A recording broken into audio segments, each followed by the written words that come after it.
Assalamualaikum warahmatullahi wabarakatuh. Apa kabar semuanya? Semoga selalu sehat, dilancarkan rezekinya, dimudahkan segala urusannya. Amin. Nah, di video kali ini saya akan berbagi informasi terkait pencairan bantuan PKH tahap 2 maupun BPNT tahap 2 tahun 2025. Nah, siap-siap kehilangan bantuan sosial baik PKH BPNT tahun 2025 di tahap 2 bagi KPM golongan ini setelah Kemensos resmi gunakan DTSN di pencairan tahap 2. Nah, siapa saja kira-kira KPM yang masuk ke dalam golongan yang akan kehilangan pencairan dana bantuan sosial PKH dan BPNT tahun 2025 ini? Maka dari itu simak terus videonya sampai selesai agar supaya tidak ketinggalan informasinya. Nah, perlu diketahui bersama bahwasanya telah resmi berlaku aturan baru ya, dan siap-siap kehilangan pencairan bansos PKH dan BPNT tahun 2025 bagi KPM golongan ini setelah Kementerian Sosial resmi menggunakan data baru yaitu DTSE di penyaluran tahap 2. Nah, seperti yang kita tahu bahwa saat ini Kemensos sudah resmi menjadikan DTSE sebagai acuan data baru di tahun 2025.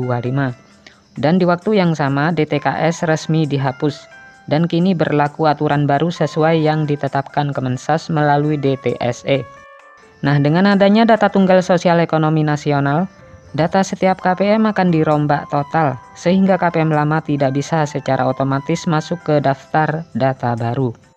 Penghapusan DTKS dan beralihkan ke penggunaan DTSE ini menjadi keputusan dan langkah besar pemerintah dalam penyaluran dana bantuan sosial.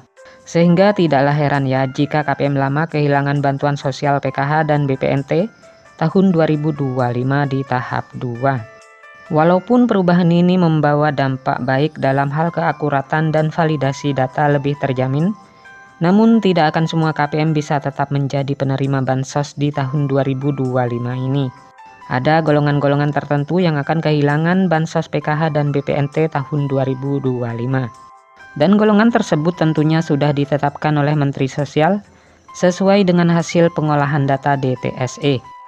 Lalu siapa saja kira-kira KPM yang masuk ke dalam golongan yang akan kehilangan pencairan dana bansos PKH dan BPNT tahun 2025 ini?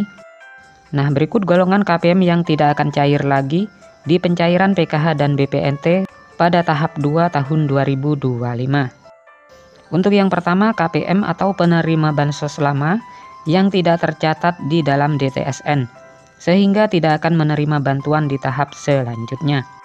Selanjutnya, KPM lama yang tercoret atau tersingkirkan akibat penambahan penerima baru yang akan masuk dalam daftar.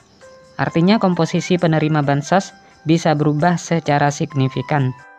Selanjutnya, golongan KPM yang masuk graduasi ya, di mana keluarga penerima manfaat yang sudah mandiri atau dianggap tidak lagi memenuhi kriteria akan dikeluarkan dari daftar penerima bantuan sosial tahun 2025.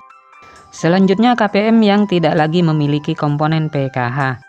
Nah, keluarga yang sudah tidak memenuhi syarat komponen PKH seperti anak yang telah lulus sekolah tidak lagi terdaftar sebagai penerima.